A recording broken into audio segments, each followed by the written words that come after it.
antsika amin'ny pejim-baovao amin'ny fanatanjahantena. Totosa Omaly sy Zabotsy Lasereto amin'ny kianja ara-pianarana Mahajanga.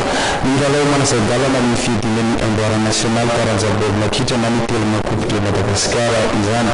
Ny ekipan'ny Kinapo Sport avy amin'ny tasy sy LGK Plus avy eto Analamanga no tafita amin'ny lalao famanarana izay atao ny 7 novambra ho avy izao any Mahajanga ihany.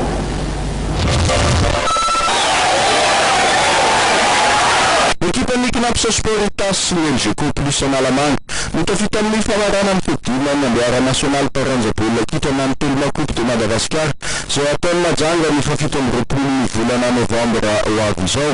Nandritra ny manasa-dalana faharoa nataony andro ny laty ny taona nahitana lalao aty satria tany amin'ny minitra 7:10 ny fanalavavy-taona vao nahazo ny baolina faharoa ny batan'ny fandeserana ekipan'ny LGK Plus na milena ny ekipan'ny Sommafosa Junior FC. Baolina tafiditry edikely rehefa nahita ity loalaran'ny LGK Plus ity fa ratsy toerana Ijerialy mpiantsatokazo ny Sommafosa Junior FC.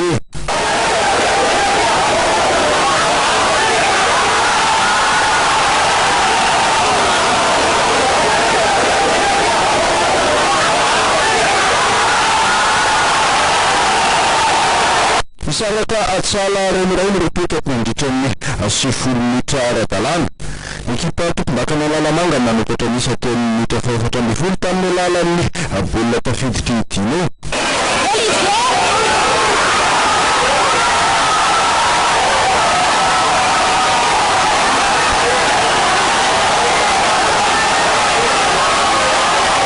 Minitra 30 dia nahita mpitsara fa nandray tamin'ny tanany tao anatin'ny faritry ny 14 metatra ny vodilaran'ny LGK Plus ka nanome penalty ny ekipan'ny Sommafosa Junior FC izy.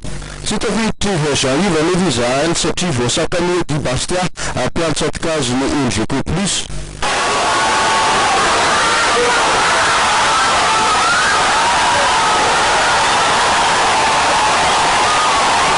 Tugian nefa ny fanasalana misa ho an'ny ekipa tompon-dakany Bonto ny minitra 4 rehefa tafaporitsaka Elefoni.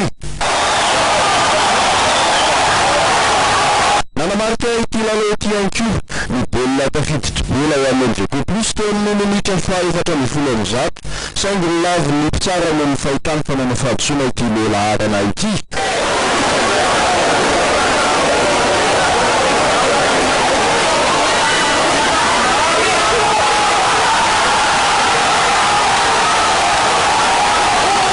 Ny LGK tamin'ity manasa-dalana ity arak'izany na ekipa mafy sy manambita anazy any amin'ny fidinany amboara. Tsy ivona tokoa mantsy fa norombany izy roa hatrany izany amboara izany ny taona 13 sy ny taona 14 teo amin'ny akatoko ny fahalarana voalohany nataony André Sabotsy tamin'ny Mahajanga ihany dia lavy ny ekipan'ny Kinapo Sport tasy tamin'ny 9 ny ekipan'ny Mpanaformation Analamanga.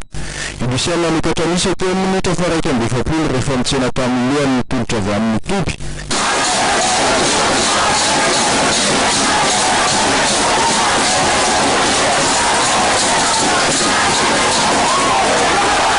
Ekipan'ny Mpanaformation efa nanindry ny alohan'ny baolina voalohany maty ny Kinapo Sport saingy tsy navita anaty-kobana amin'ny masina ratony ihany mpiantsatokazo ny Kinapo Sport mihitsy.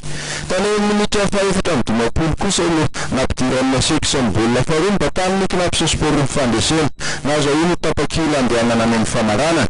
Isany baolina tokony tafiditry ny ekipan'ny Mpanaformation teo amin'ny fizara-potoana faharoa saingy diso mikorobaka loatra izy ireo.